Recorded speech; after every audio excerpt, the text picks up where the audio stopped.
Well, here we are again, XFM on a Saturday. Just gone 1 o'clock, Steve, if I'm very much mistaken. But we're not here as such. We're away again, gallivanting around. We've got to do the special sort of best of again. Okay. Which we did a few weeks ago. So this is the best of the last 3 weeks. Which I think is, I think it's the best 3 weeks we've ever had. But I'd like it condensed into 2 hours. Yeah. Yeah, some great music as well in there. Yeah, there'll be some great music interspersed with fine chat that you've already heard. Yeah. Except this bit. This bit's new. We've actually, out of the kindness of our heart, we've come in last week. Yeah, yeah. And we've done a few clips just because we felt a bit guilty about shooting off. Yeah. Even now, having heard this link, I'm beginning to wonder if it was worth our time. Yeah. Well, should we play a classic link? Let's play, what, from the last 3 weeks? After this is Feeder. Alright, so, here's the first bit. Yeah. Right, okay, Educating Ricky, part 2. Right. I'm committed to this treatment. Yeah. Is one of them. I've got to go for that one. Yeah? Yeah. Or the other one is the police are causing a bit of a stir. He still says it like it's the best thing he's ever come up with, which the way it is. It could be. Right, go on in. I'm committed to this treatment. Right. Do you know the saying... Is it just sayings now? Are they all sayings? This no, they're not. Okay. No, the other one isn't. Frog in your throat? The saying, there's a frog in your throat? Yeah. I assume it's when you croak a little bit. You sound like a frog. No. Right. Might seem a bit weird, this one, right? But years ago... Oh, yeah. Sorry, well, what is that clue? Committed to this treatment? It's about frogs Kermitted.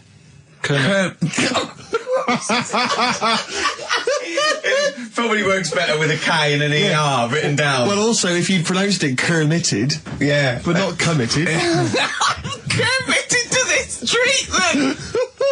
Right, go on then. That's genius. So, yeah. Well, what? You go to the doctors and you go with throat hurting a bit. Right. And what they did ages ago. Ages ago? What year was this approximately? We are going back quite a bit with this one. Oh, okay, go on. And the doctor would say...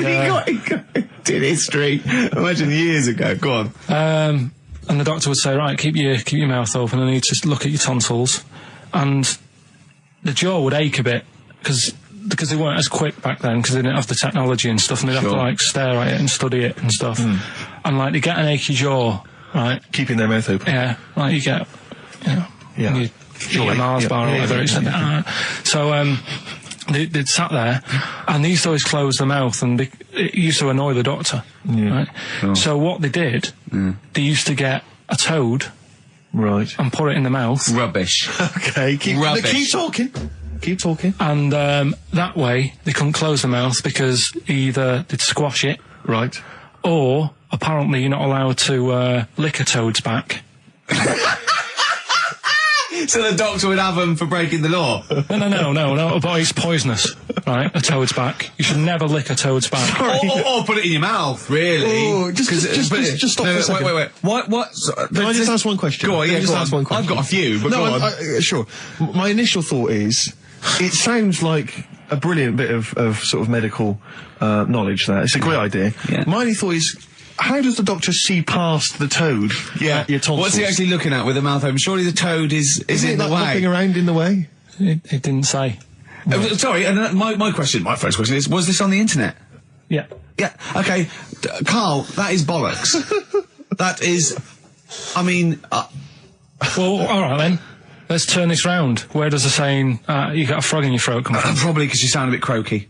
Probably that. Probably because you sound a little bit like a frog when you've got a sore throat. Karl, did you not question it just for a moment when you read it?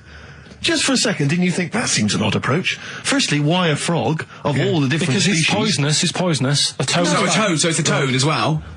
Yeah, well, it worked. I'm committed. Worked. No, I was going to change it to, have you heard the news Toad Day? But I went with the frog. Oh God! Right, so that's rubbish. So that's rubbish. Next, can I have let's play a tune. Let's come up with a God. Can I just say? No, just play it. Just play it. Yeah. Yo, Karl. It was my birthday. Right. Went home after working with you a couple of Saturdays ago. Right. Girlfriend was like, open your card. And I said, no, it's my birthday on Monday, I'll open it then. You obey by the rules, certainly on birthdays. Birthday rule. Well, there's no point. Well, exactly, chaos leads that way. Yeah, right, so... Not an anarchist, never has been. So anyway, she was kept going on, and it was doing me head in, so I said, alright, I'll open it. Yeah. So I opened it, ticket fell out. Surprise holiday to one of the Canary Islands. So... And what was your reaction? I mean... First one was, we haven't got enough money. Right. For this, but I didn't want to ruin it, so no. So I didn't go on about that, and I said, "Oh, it'd be great." So I can't wait. So did you say it in that tone of voice? Well, it was good timing because I was tired and everything, and I'm not a big holiday fan, but the timing was right. Yeah. Do you know what I mean? It's the same as last night. I don't always like a curry, but last night you're in the mood. You get that sort of curry. You had a feeling. Yeah. You thought, and then lo and behold, like you were eating the curry. Right. It's weird, isn't it? Isn't it weird? The paranormal. Isn't it weird? They work in mysterious ways. Yeah. Ghosts. Yeah. So anyway, right? The island. If I was on with you here, I'd probably say it's a bit barren. Okay. Not much there, but if you get a hotel, you guarantee good weather. Right. Are you? No, what I mean is, it'll be a good holiday. If you get a hotel, right, the weather's always good, so you'll have a nice time. Yeah, that was a comma. Yeah, it was a Go on. And all that, and the food was all right, and everything was going all right. I was just having a nice, relaxing time. And how do you sort of spend your time on a holiday? You just lie around? Is that sort of holiday, just lying around. I bought a book. You bought a book? Yeah. Okay, ghosts? No, it was short stories, right? About it was ghosts? it was about like special days in our time and time before me and stuff. Oh, yeah. And it was like, it was telling you about how in, I think it was 1814, the Thames frozen up. Yeah. And all these stories are told by eyewitnesses. Yeah. Right? So there's some fella who was around in 1814, and the Thames was frozen, and people used to put market stalls on there, and they'd do the shopping. It was like an Oxford Street. Was that Mad Liar Charlie? No, because he's famous for that. Well, I'm sure, you know. No, I think that was Mad Liar Charlie. Right. Yeah. So I was reading that, and then after a couple of days was a bit like, boring. Yeah, you can only do sort of so much lying around and so much reading. So Suzanne said, let's go on the beach, have a walk. You ain't gone on the beach? Where had you been up to this point then? In your room? No, just like around the pool, just relaxing and having a swim and that. Yeah. So she said, let's go on the beach. I said, all right then, yeah. So wandered down to the beach, and first impressions are, it's all right, it's clean. Your criteria is so basic, it's brilliant. Hotel, yes. Roof, good. Food, adequate. Beach, clean. Next. So I'm walking along, and everything's good, and there's a woman feeding fish bread, which I thought that's different.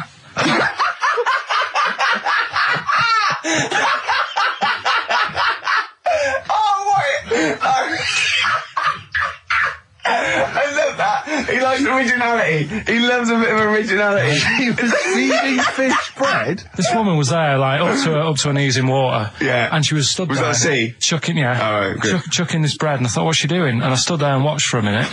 And there was little fish coming up, having the bread. I thought, So we carried on walking, and everything's going well. And then this fella comes towards me. Everything's going well.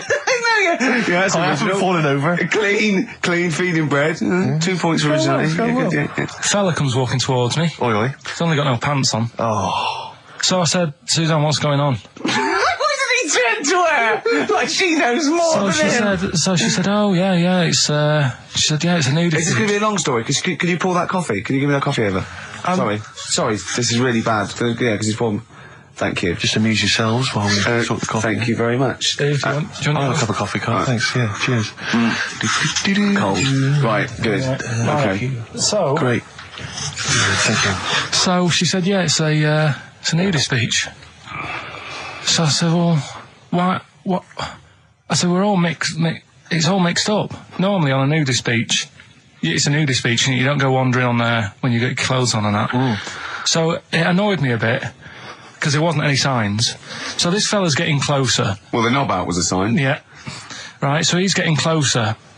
And he walked past me. It was an old fella. And he walked past and he had a hat on and a little pipe. And a big rucksack on his back. Right, so he got me thinking... Not strictly naked. I'm walking along and I'm thinking... Right, why do people want to do this? So straight away, I wasn't on holiday anymore, because most of the time when I'm on holiday, I don't think about anything. Right? Your mind's a blank. I just switch off. Right? But all of a sudden, this has got in my head now, and I turn around to look at him, and... Check out his arse. And this bag, right, I swear, it was massive, right? What? You had a massive bag? The bag. His rucksack? His rucksack. Oh, right, okay. When he said there was an old couple coming towards me, I said, what was lower, the bloke's bollocks or the woman's tits? And he said, well, that was another point, she might as well have worn knickers. Because you can see it. That's what he said to me. So you saw the bag? So it annoyed me, yeah, because the whole idea in it, this is what I think, I mean, I might be wrong, right? Might be wrong. Chances are you never have been. You never have been before. Being nudist, right? What's it all about? So I'll tell you, on that point, Karl, let's play a tune, let's come back and we'll discuss... What are you going to play? We'll discuss that very issue. We've got some ideas, we did chat about this last week, Karl, in your absence. Alright, well, we'll play the choral. Okay. It's a good one, this. Yeah. Coral, Dreaming of You, on XFM 104.9. I'm Ricky Gervais, with me Steve Merchant and Karl Pilkington. If you just joined us, Karl is walking down the beach, and a man has just passed him with his knob out. Yeah, his testicles out and his huge bag, apparently. Right. Now, we'll sum this up, you know, quick, because we did talk about it last week. You know, you did call me and tell me some of these things, and we sort of mentioned it last week, but you just want to say just give us your thoughts on nudity. Well, what I don't understand is, right, nudity, I thought it was all about, you know, sort of being free. Yeah. Natural, letting the breeze, you know, blow around you and that. That's all I can think is of like the bonus of doing it. But you can get that by just having a pair of shorts on, right? Because I'm not one for getting my kit off. It's just something a bit weird about it, isn't it? Normally, if I go for a walk on the beach, I'll put a shirt on. Sure. But leave it unbuttoned. Yeah. Oh, right, yeah, tease the ladies, sure. Do you know what I mean? Yeah. But it just feels a bit weird. So it's best to cover your back anyway, because the sun... Yeah. And all good that. advice, yeah. But when I saw him, and I thought, well, right, is he doing it to sort of be free and be comfy and all that? And then I thought, but he's carrying a big bag, right? I've got a pair of shorts on, and I'm not looking at him thinking, I bet he's really comfy. Do you know what I mean? I wasn't going, I can't wait to get home and get my shorts off. They're really annoying me, these. So... and that's just it. I don't get what it's all about. Yeah. Sure. Yeah. Sure. Well, okay. Well, my advice to you is don't go to nudist beaches again. Well, I didn't go again. That was Jane's Addiction. This is the Best Of Show on XFM 104.9. I'm Ricky Gervais, with me Stephen Merchant. Yes. This was a clip show. We recorded this a couple of weeks ago. I hope you had a Merry Christmas. It's not over yet, because tonight... at 9:50 is the second part of The Office Christmas specials. It's brilliant. Watch it, and we'll be back next week live. I'm Ricky Gervais, with me Stephen Merchant. Bye. Have a great new year. Can I just tell you a story that Karl told me a couple of weeks ago? Is this another ghost story? Another spooky story? Yeah. I called him out. I was, what are you doing? He said, I've just been reading ghost stories again. He said, you don't believe in them, but how do you explain this? So I went, go on. He said, I'll tell you as he told me it. He went, bloke, right, just sitting at home, doing, you know, watching telly with his cat.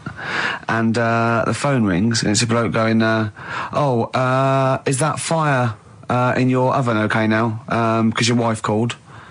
And Karl went, well, 1, there was no fire in the oven. 2, he wasn't married. I went, right.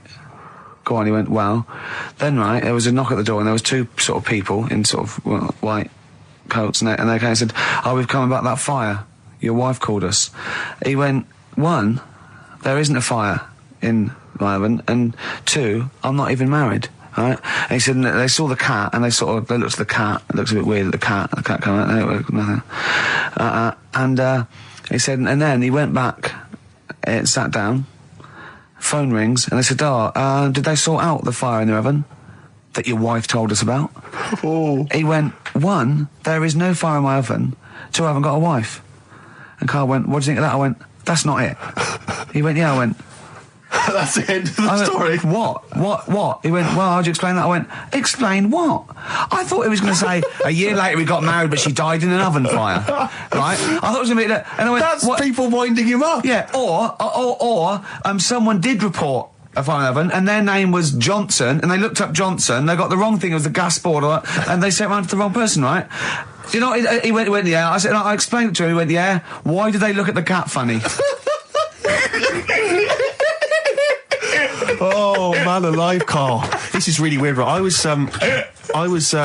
in my house once, right, and the doorbell rang. Yeah. Right, I opened the door, and there was no one there. Yeah. Right? And then I looked across the street, There's right, and there were some kids running away. Yeah. Now, how do you explain that? Yeah. There was another time, right, where, like, I opened the door, and there was a bloke goes, "You've ordered pizza." I went, "I haven't ordered pizza." And I heard my mate upstairs giggling and putting the phone down. Yeah. How do you explain that? Karl, seriously, why did you tell me that story? What did you think it was weird about that? The fact that it was 3 different people. Is this all the information? Is that the entire story? It was 3 different people. Did you fall hassling asleep him and not read the about end? A fire that didn't happen, about a wife that didn't exist, and a cat that didn't look happy.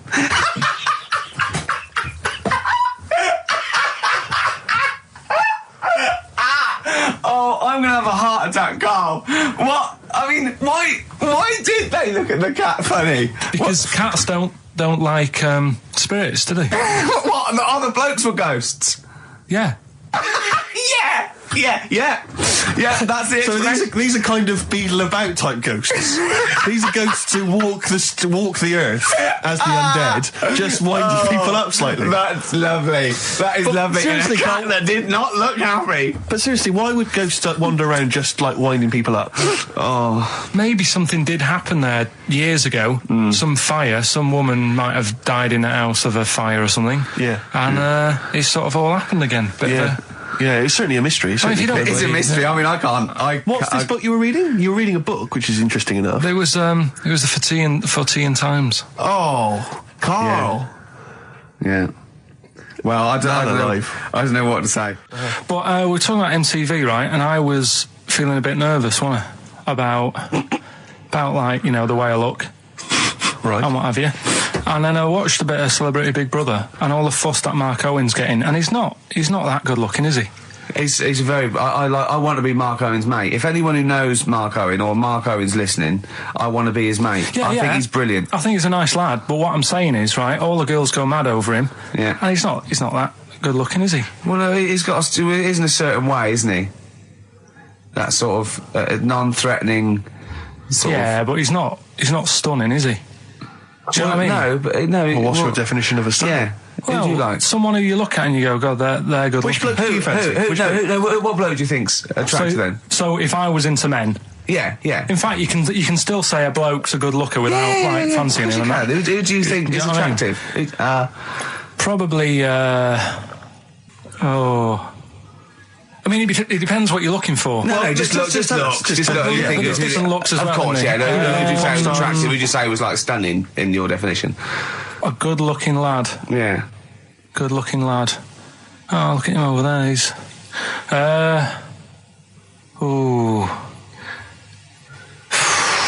Do you find, Robbie Williams? Do you find him attractive? Boy next door. Look. No.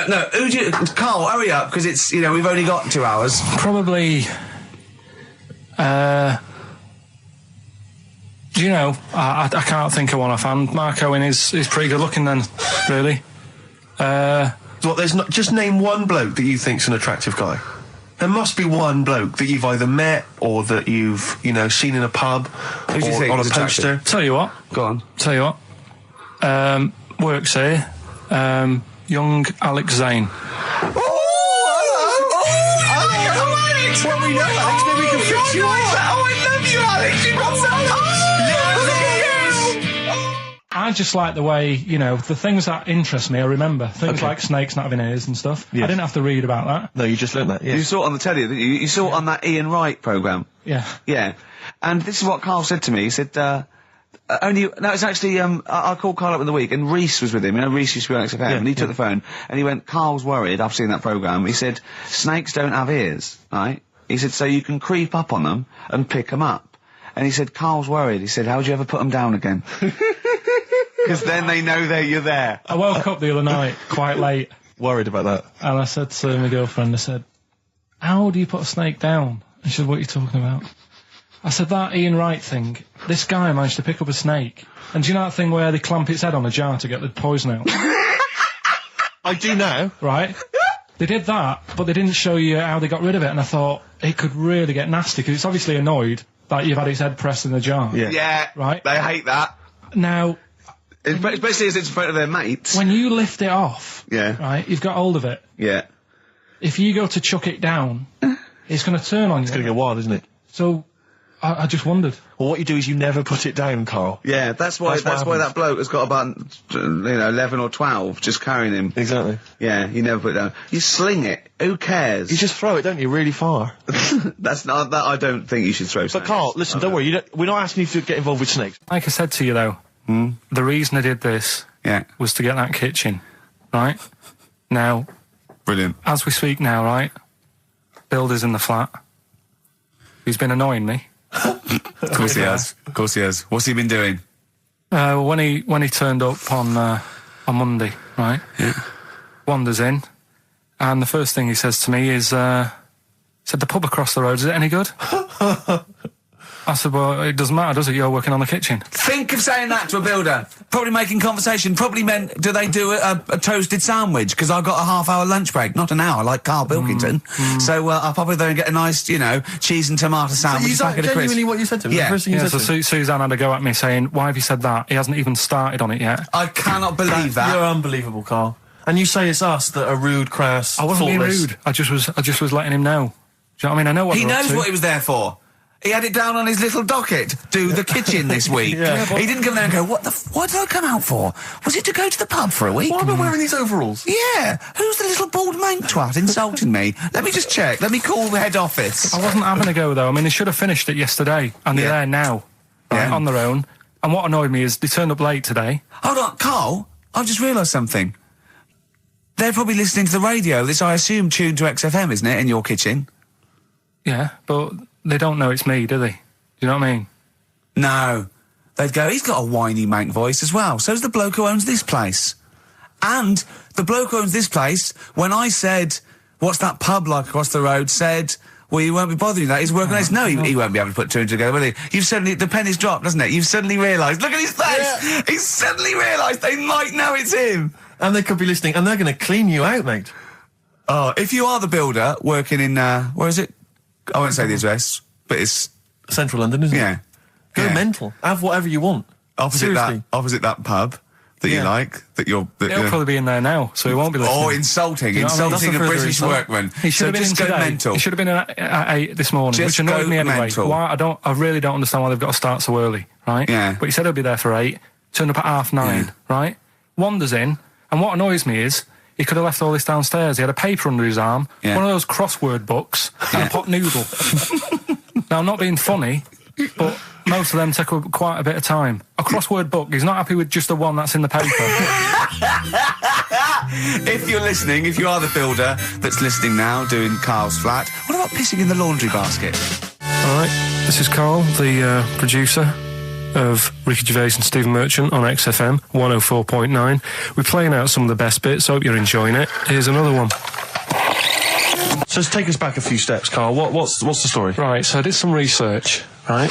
Let's just recap again. There was a guy you read about who had his head chopped off. He was guillotined. Yeah. He had said to the people around him, I'm going to blink once I've had my head cut off to show the brain that life, can still... Or the brain can continue to work after death. Okay, so we queried that. So you weren't having any of it? Well, no, possibly for a few seconds till the oxygen stops being fed to the cells because the blood has drained away. But, nothing spectacular. So go on. Well, along the similar sort of lines, right? This is quite a few years ago.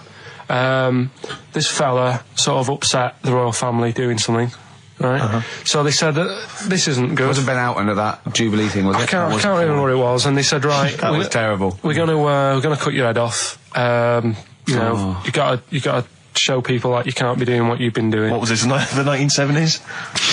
When you say a couple of years ago, you mean maybe sort of... Was it the olden days when the phones weren't very good? Ages ago. Yeah. Ages ago, sure. So yeah, fair enough. Yeah. So... Very philosophical. Yeah, imagine that when you wasn't here screwing. This was literally ages ago. Yeah, exactly. Yeah, Simon Sharma's History of Britain. Yeah. Oh, and even before that, which is yonks before, when it was all mental and different. Sorry, Karl, go on. So he's having his head cut off, and he's resigned to it. It's the day before. He's kind of got it into his head now that I'm not going to have my head much longer. Sure. So he said, let's make use of this. Yeah. He said, I wonder how long, the body can stay alive without my head on it. right? So they were like, oh, I don't know. So, Hoover. So the jailers? Whoever he was asking. These jailers with one eye. Yeah. Get out, pal. So he said, no, wait a minute, I've got an interesting scientific experiment, jailer. Well, fair enough. What is it? So, he said, what I want to do, right, he said, you know, surely it's my last right. You know, I'm gonna be dead tomorrow. Sure. So let's do a test. He didn't draw it out this long, did he? Yeah, he said let's test this out. You know, he said do us a favour. He said, you know, it's my last day. What I want you to do is you're gonna cut my head off. Let's put a white line on the floor. Right. And see if. You know, because there's no point asking how far he can sort of walk without an head if there isn't a line, because you don't know what to count. Do you know what I mean? If he loses his head and he's running around all over the place, you can't really count That's that. not impressive enough, yeah. So they said, let's make a white line. Sure. Yeah. Who said this? He did or they did? I think they started to join in with him and saying, well, let's make this a... Sure. You guess it. Go on. So... they got Norris McWhirter down. The Guinness people. Oh. Yeah. So they said, let's get this white line. Yeah. And dedication's all he needs. We'll do this tomorrow. And he said, all right, then I'll see you in the morning. I'll see you in the morning. Night, sleep tight. Bye. I love the fact that Carl knows exactly what was said. Yeah. Oh, that's beautiful. Yeah. He doesn't know the story or what order it is in or when but it he was. knows exactly what was said. But he knows the intricacies. All right then, see you in the morning. Bye. Oh, kissy. Oh, I'm not like that. Oh, you joker. Don't let the bed bugs fly. Yeah. Anyway. So he gets up. Do you want a paper tomorrow? No, I'm all right. Go on. He gets up and they say, right, you know, today's the day and that. And he said, well, you know, I've got used to the idea. So here's a white line for you. Got used to the idea. Go on. So they go, right, you ready then? And he said, I go on. And they cut his head off. And the body walked 32 steps without a head. Wow. 32 steps. Incredible. And that's the lesson, really. Did it get as far as it walked along the white line, did it? Yeah, it stayed along the white line, did 32 steps, and then started to stumble a bit, and it just fell over. Yeah. But, you know, it was a test that your body can still keep alive for a little bit. Yeah. When you've lost your head. Absolute twaddle. Absolute twaddle. What do you reckon you can do then without an head? How many steps? Nothing. There'd be muscular spasm, right? Yeah. It would twitch a bit. It would, yeah. You could not distinctly take 32 steps. The body don't... Yeah. Is the doctor still on the line? Yeah. The fella that bought 6 parrots. Yeah. And, you know, you could have 32 steps. Right, so you don't beheaded believe man that. doing a bit of line dancing. Right, you don't believe that, but something that you do believe that a cockroach can live a week without an head. It can. Slightly different kettle of fish there. Why? Wow, insect to human is what I'm thinking. Yeah, that difference. There's not that much difference in some insects. Do you know that a snake has a heart and lungs and kidneys and stuff? Go on. No, well, I'm just saying. So? You're making out as if like they're a totally different, like... species. I am making that up. I mean, call me old-fashioned. Do you know what you're talking about, mate? I don't want you embarrassing yourself, Rick. Yeah, I am suggesting they're totally different beings. Yeah, that is... Yeah. Now, Carl, the cockroach is a very different thing. The interesting there is that it lives without its head, because a lot of it's on, there's some of them are phototropic, chemotropic, some of them just literally have, irritation and muscle memory. I mean, they do have a central nervous system, but it's very different. So if you lose the head, it bypasses a lot of that anyway. All this is running around. The reason it dies is because it can't take on water. But it's very different to a man, right, having consciousness and then losing that, and the body still going, no, I think I remember what I was going to do here. Yeah, so I'm going to carefully walk 32 steps along this white line. Imagine you just looking down going, oh, missed a bit. Yeah. Maybe the head was in the corner going, left, left, left, oh, he's now, Well, let's just put it out. I mean, if anyone listening has maybe had a relative beheaded, maybe in a horrendous car accident, but they got up, maybe they went for a walk, they had a little chat before they passed on. Carl. Get in touch. Carl, you are my favourite being. You are my favourite species. Now, you, Carl, may not be particularly different genetically from a cockroach. You are. Why can cockroaches do that? Why whoever made them went... Let's play a record. Do you know what? When I told him this fact, I send him little facts on text messages just to inflame his, interest. I just sent him a cockroach can live 9 days without its head. He texted back, "What's the point of that?" Yeah. What's the point of They're that? not doing experiments, these cockroaches. He's a boring last week to have. And he went, and on top of all that, you're thirsty. So it's the worst week of your life, isn't it? That week without your head. Play a record. Play a record, Carl. Competition time next. Oh, look at his little face. Look at his little You've not heard face. Carl's competition. Oh, he could do with that, Ned. Right, Carl, it's a questionnaire about happiness. Oh, yeah. There's one person... Well, that should answer it right where. The first question, Carl, on a happy scale of 1 to 10, where are you on the happy scale? Is it at this moment or in general? Well, I would say generally. Okay. Yeah, but you don't always have to, like... I mean, I think I'm happy in that, but I don't always show it. You never show it. No, but it doesn't mean I'm not happy in that. Like, I'm all right at the moment. I'd say I'm probably on a... It's probably on about an 8. I was probably at about a 9 when I woke up, right? And then sort of fell out with Suzanne over a haircut. Yeah. Right? She went for a haircut and came back with something that I didn't like. Sorry, what did you say? So when your girlfriend walked to the door, she had her hair done, you said, I don't like it, alright? Well, she could tell by the look on my face. But don't you say, no, I'm happy with it, I just can't tell. I'm loving it. Because then she might have it done again. Oh, Carl, I just cannot get over you. I really can't. No, but you haven't seen it. Right? Oh, So then I was fed up, but then I thought... Sorry, what authority have you got to talk about haircuts? Yeah, you had the officially from a barber in Manchester above a railway station in a shack, it was £2 a cut, told you had the hair of a Chinaman. Well, you wish you had the hair of a Chinaman now, you got no hair. You're a little bald mank with your mouth open, so don't... Is she listening to this, Suzanne? Sitting at home with a woolly hat on? I don't know. But she knows now, doesn't she? What did you say? What words did you you do say? about it, I just though? said you look like someone out of Slade. Interestingly, that's what I look for in a girlfriend. Oh, God! Which one of Slade? That one with the funny... Not Dave Hill. Yeah. The one with the crooked fringe and the goofy... She had her teeth done as well, did she? She had 2 front teeth put in. Dumper. So anyway, So prior to that, you're on a 9. Then you saw the haircut, you're on an 8. Yeah. Yeah. And Now then, what you on? I'm probably on about a 6 at the moment. Why? What's happened? Well, while Star Sailor was on, bit more head squeezing going on. So, yeah, about a 5 or 6. So generally speaking, what would you say you are? About normal? 4. You're on a 4 normal. Alright. What would you give someone who wasn't very happy? What would you give them?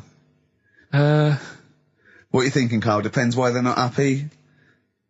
They're low, okay, so what would you give them? I mean, yeah, depends, doesn't it? If it's someone who's just lost their arms and legs in an accident, you don't give them a lollipop. Sure, or some mittens. Yeah. You give them a hat. Yeah. Yeah. And dare I say it, a smile. A skateboard. Yeah. Yeah. I don't know.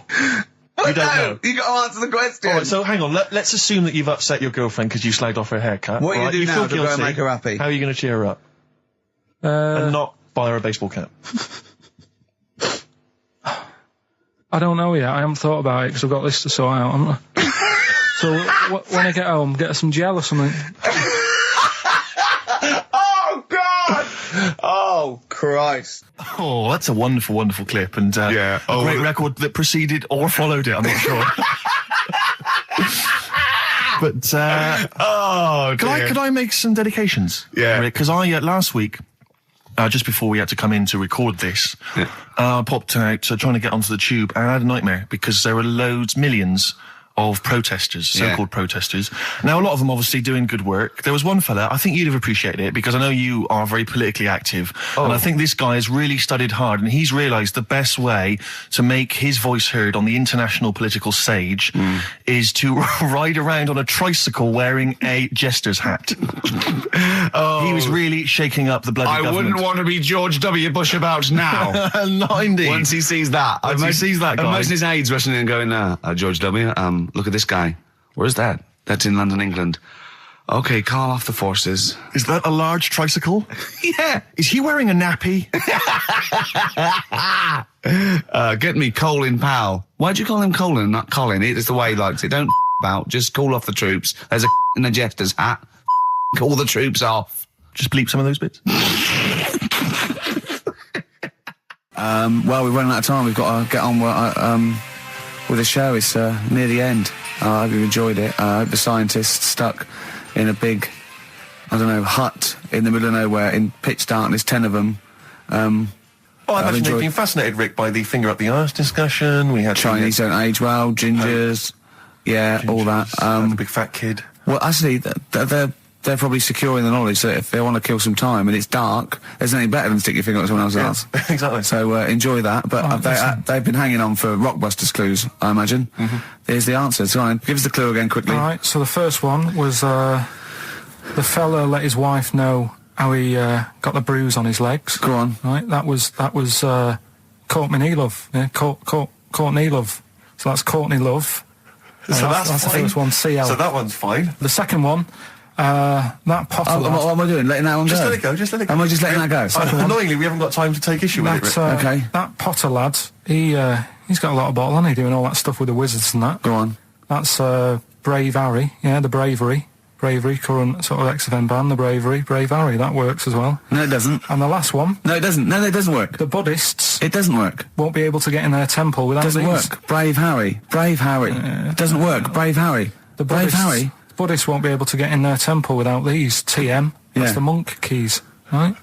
So who got all them? The monk keys. Who got all them? Right? Which band are called the Monk Keys? The Monkeys. Oh, the Monkeys. Yeah, the Monkeys. From their classic first album, Velvet Underground and Nico, which apparently peaked at a disappointing 171 in the US charts. Think of that. And that's obviously Louis de Velvet Underground and Waiting for the Man. Yeah, great track. So we were talking, we were doing White Van Man, and we got onto genetically modified babies, but and somehow then Carl started telling a story about someone with a horse, and then he got onto, he was trying to make money selling flowers. Just do the flowers briefly. Well, hang on, I just want to recap slightly. So there was a family, and who had the horse in the family?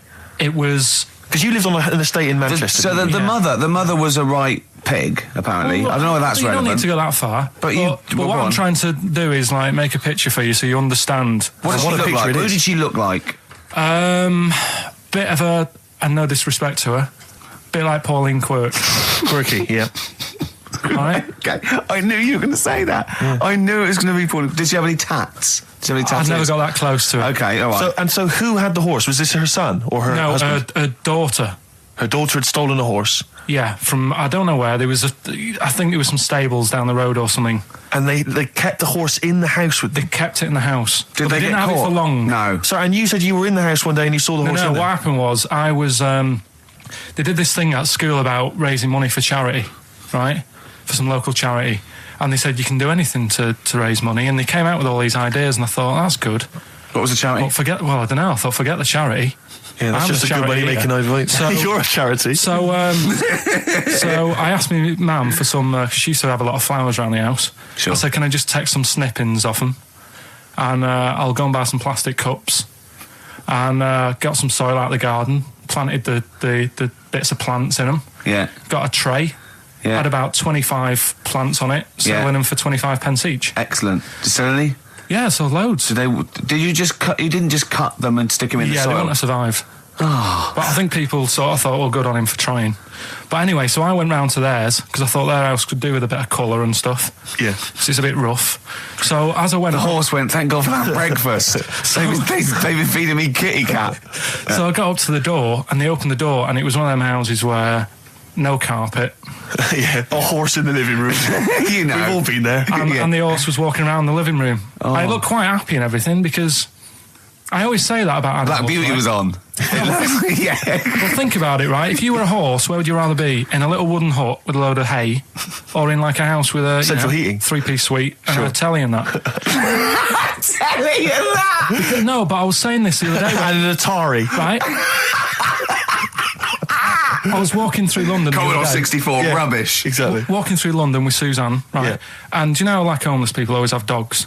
And she said, I hope she looks after it. I said, that dog is happier than most dogs. Right. Because people always walk past and give it a pat on the head. Yeah. It's with its owner all the time. Yeah. It's out in the open. It's not locked up in a house. Yeah. It doesn't eat, but other than that... No, it does eat, though. They're always all right. So that's what I was saying. I think this horse was doing all right for itself. Do you know what I mean? Well, not many horses have got their own house. Exactly. For a start, yeah. Well, anyway, that's by the by. Yeah, so anyway, this family...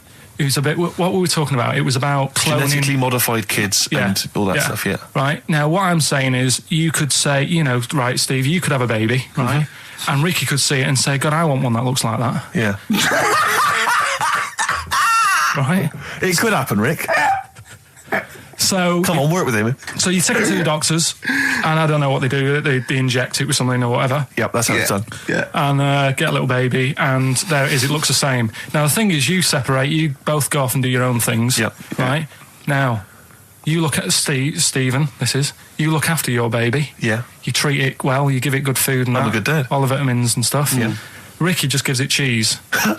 Right. So then it changes its looks. It goes a bit fat. You know, it gets tired easily and that sort of thing. Now, when this family, why am I just feeding a baby cheese? right? This family who had a horse in their house. Yeah. They had a little baby, and my mum went round and said, "You're not going to believe this, but it's a beautiful looking baby," right? Yeah. And I was like, well, you know. And the weird thing is, it was a good-looking kid. But as time went on, they didn't really look after it. And I'm not saying, like, abusing it, but it used to run around. It used to play out till, like, 10 at night. Yeah. It used to chase cars. Right. It was a bit... Did it have hooves? No.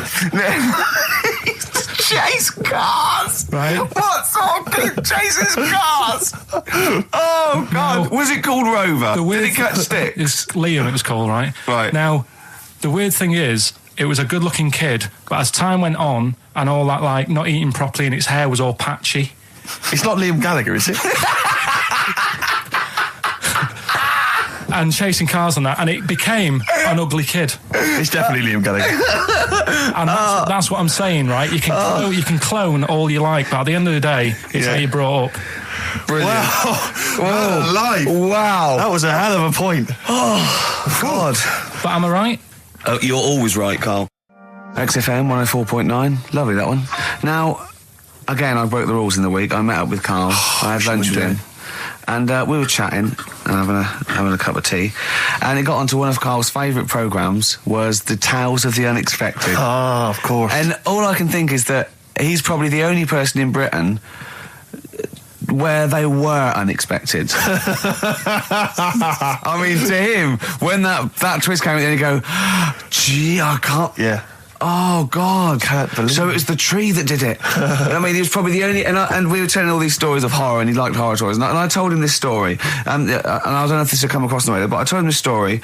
It was a short. It was a horror short. This was a film you saw, was it? Yeah, yeah. And what it was, it started off just there'd been a car crash. You see, it's a horrendous wreck. And you saw it from the point of view of the person in the car. And he was calling for his mate, and he was going, Dave... And he sort of looked over and saw a body without a head that had been thrown. He goes, "Oh no, Dave!" And then into the field of view came Dave, his mate, and looked at him with a look of horror. And then it sort of went black, and you realised that he was just a head, and it had been his body. Oh wow! Right? Yeah. And I said, then it came up at the end at the executions in the French Revolution. People experience consciousness for and he went, oh. No, he said, it wouldn't be for that long. And then he went, if it was a chicken, it would work. Imagine remaking that film, but it's two chickens in horrendous car crash. Their own fault for driving. It would work. No, he wasn't having that. Yeah. No, it was too long. I think he said, how long was this film? I went, 5 minutes. He went, no. It would work if it was a chicken. I like the way that Carly was something like when you relate an incident like that, he's appalled and offended and annoyed by the people that made it, even though he's never seen it. Oh, he's annoyed. Yeah. Do you have a favourite Tales of the Unexpected, one that you remember particularly that shook you up? Yeah, we were talking about the one on where there's some woman in prison. Have you seen that one? I can't remember them all. Right. This woman's in prison. Yeah. And she gets a bit friendly with the guy who takes the dead bodies out. Right. And he said, I can get you out of here. He said, what you've got to do, right? You've got to, at midnight... When you hear the bell toll, that means there's been a dead body. Yeah, there's been a dead body. So what you've got to do is go into, like, the place where all the dead bodies are, get in the first coffin on the right, and then I'll come along and carry you out, and you can run away and escape, right? So she goes, yeah, all right, then. So she hears the bell go. I'll bury you, right? And then I'll come back later and dig you up. Right. Yeah, but that's the point. It doesn't matter. It does matter. Trust me, Carl, it really matters. Listen, I don't know if I'm going to ruin this for people at home. Yeah. Can I just skip to the end? I would imagine that she gets buried and he doesn't come back, and she has to get buried alive. Better than that. So she gets in the coffin, and she's lying there for ages. She's buried. She can feel a bit of movement going on, so she's obviously, being carried somewhere, so she's thinking, this is it, I'm getting out. And she's lying there for ages and thinking, why isn't someone coming and lifting the lid off this? Do you know what I mean? Letting me get out. So she's really bored. She gets a lighter out, right? Lights it to have a look at who she's lying on. It's only the fella who said he'd help escape. Oh. How bad is that? That is... How bad is that? So it is quite important that she's buried alive then, isn't it? In retrospect, you realise that the jeopardy is that she's buried alive and can't get out. Yeah. It makes it so much worse, doesn't it, than just like lying in the morgue and going, actually, I'm getting out of here. Yeah. This isn't going to work. Look at Carl's face. Having told that, he's so pleased. His face is lit up. He's beaming like a child. Have you seen any? Is that your favourite horror thing ever? This is XFM 104.9. I'm Ricky Gervais with me, Stephen Merchant. You're listening to the best of, basically, Karl Pilkington. Avalanches, frontier psychiatrists. Absolutely. Well, we've had lots of emails. People, obviously, we inflamed and provoked about the Cornish pasty. I've got a couple of amendments to that. The crusty bit, is actually as a handle, because obviously the miners had dirty hands, and they'd eat all the stuff in the pasty, and they'd be left with this sort of crust, and they could throw that away. Mm-hmm. Also, someone told us that at one end was an apple, so you'd have a little sweet as well. A dessert. So, there you go. You noticed how, over the years we've been doing this, way back when we started XFM, no one ever contributes when we ask about the music, when we ask about hip-hop, or their, opinions on that, anything important. But start talking about pasties. Yeah. We've had about 5 phone calls. Yeah. And someone phoned up to confirm. They used to work for Upper Crust, and basically, Carl got all excited. So it is true. Well, I don't know if it's true. I've read the same sign you did, Carl. Interestingly, there's an email here that says, which basically offers a history of the baguette, and talks about after the revolution, the government decreed that all of France must eat the same bread, and it was up to the bakers to bake this bread of equality. And then Napoleon kind of made sure it was a particular, he kind of set in. Obviously on the bread you can eat anything you find in the garden, frogs, snails, bits of horse, but squid. The interesting thing is, Rick, that there's no mention of sticking it down your trousers whilst going to war. The French have tried to keep that secret for over 100 years, It was only Steve. the upper crust people. Nearly 200 years, that is a top secret. Somehow Euston Station upper crust got hold of a document, left behind in an old sea chest, possibly Napoleon's, could have been Josephine's. Unfortunately, jotted it down. He's kicking himself now. Oh, Secretary, I cannot believe I left a note. If he talked like that. He did. He did that, yeah, he talked English, but in a very funny French accent. Do you remember, there was one thing that, talking about funny French accents, you remember Allo Allo? Yeah. Remember, it was on about 5 o'clock in the afternoon, but they still made, because it was a funny Frenchman, it was that English guy who was posing as a French police officer. It's very complicated plot. He would often walk by, and I remember there was one where he said, I was pissing by the door when I heard a shit. Oh yeah. Now that's passing by the door. I'm allowed to say Passing that. by the door when I heard a shot. That's what he's saying. I'm allowed to say that at 2 o'clock because I'm just saying I'm talking in a French accent. Yeah. I was pissing by the door when I heard a shit. Yeah. That's fine. Yeah. Because I'm speaking French, Carl. Do you know what I mean? That's the rule. Right, okay, educating Ricky. What have we got? Airy Chinese kid, go on. Right, yeah. This is the... I didn't want to do this. Really? You didn't want to do it? Well, I wanted to give you 3, and I gave you one. It was like the alien man gets a beard or whatever. Yeah, which was total rubbish, so this one should be better, maybe. Hairy Chinese kid. Right, well, we've talked about airy people in the past. True enough. Aren't we? Yeah. The little kids who grew up in woods and hung around with wolves and that. Yeah, again, you're confusing it. Yeah, they're not, there were some people that were born... very hirsute. They were not the people who were brought up with wolves. Yeah. You just put that together in your Homer Simpson type mind. Right, well, this is like a sort of close to that sort of story. Yeah. But the weird thing is, right, Chinese people aren't that hairy as a nation. No, seriously, that's a well-known fact. They don't have that much body hair and stuff. Okay. So this little kid who was born over there, he was like covered in stuff. Was he? And it was only his nose that wasn't hairy. The rest of his body was caked in hair, right? And his hair sort of What grew. sort of hair was it? Was thick hair. No, what I mean is, was it sort of like a pony's mane, so he just looked like an Ewok? You know what I mean? Just like hanging down sort of straight, dark hair. In the picture, it looked like it grows from his eyebrow. It grows from his eyebrows quite thick, and then it just goes all the way over his head. You don't think it was just really long eyebrows that he'd done a comb over? No, it was all over his body. It had a picture of like his back and that. Yeah. And had he styled it? Had he styled it at all? Did he have any quiff or? No, it was just all over him. Yeah. And they were like, this is a bit weird, happening in China, where we're not normally that airy. That was the scientist speaking there. Yeah. And the local press and that were getting him down, calling him Monkey Boy and all this. Oh. And thinking Chinese press. But the doctor, Yeah. Oh. They're cruel, aren't they? The It's like those game shows. That's Japanese, isn't it? Yeah. That's what. Yeah. and the doctor said, I was talking through all that time while we were just like talking to each other then. Because I turned round and I still saw he was talking. So anyway, the local press came in to see the hairy boy, the monkey boy. and they were like being tight, taking the mickey out of him, and the doctor said, Showing him nuts. said he's only airy. Said he's a healthy young kid. The only faults he's got is he's got a little bit of eczema and a boil. And he said everybody should just treat him the same, and I think he grew up a healthy kid. So that's the That's the end of the story. That's not a story. why. But I've got nothing. I don't know what to say to that. So someone in China was born slightly hairier than the rest, and he was normal apart from eczema and a boil. That to me isn't a story. But if it is, I've got a million. I mean, it's sort of like bloke from Manchester went a bit bolder than the rest, got a job on radio. He was normal. I mean, that's not a story, is it? So, would you like to start on your to Steve, because I've heard all these. We won't do them all. Well, we'll start off with the Mr. Freeze. Tell Steve the story of Mr. Freeze. This is the first time he nearly died. This is the most serious of the lot, really. So, what it was, do you know, like, don't know if your mum and dad did the same thing, but, like, they do the weekly shopping on like, a Friday.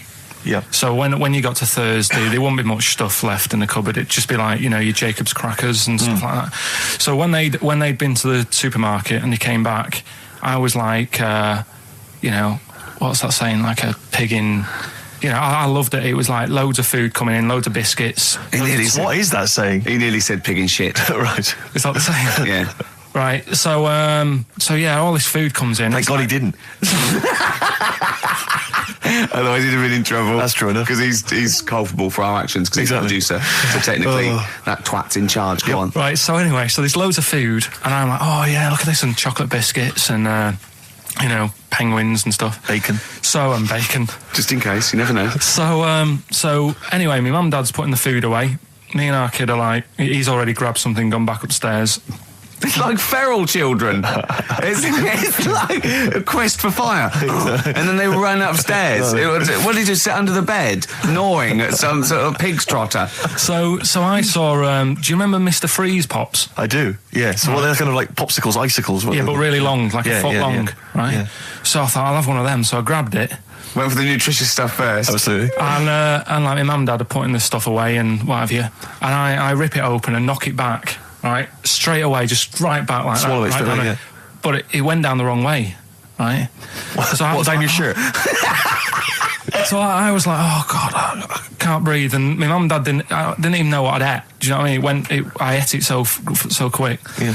And I'm sort of tapping my mum on the back, going, and she's going, oh God, he's choking again, because I was always choking. If it was one thing, I don't know if I've got like a small throat, but I mean, even Ricky knows I can't drink that much, can I? Yeah. Do you know, or eat pebbles. I'm not a quick drinker. I'd always, I think I'm scared of like swallowing stuff. Yeah. And it was like bottle tops and mint imperials and stuff. I was always choking on stuff.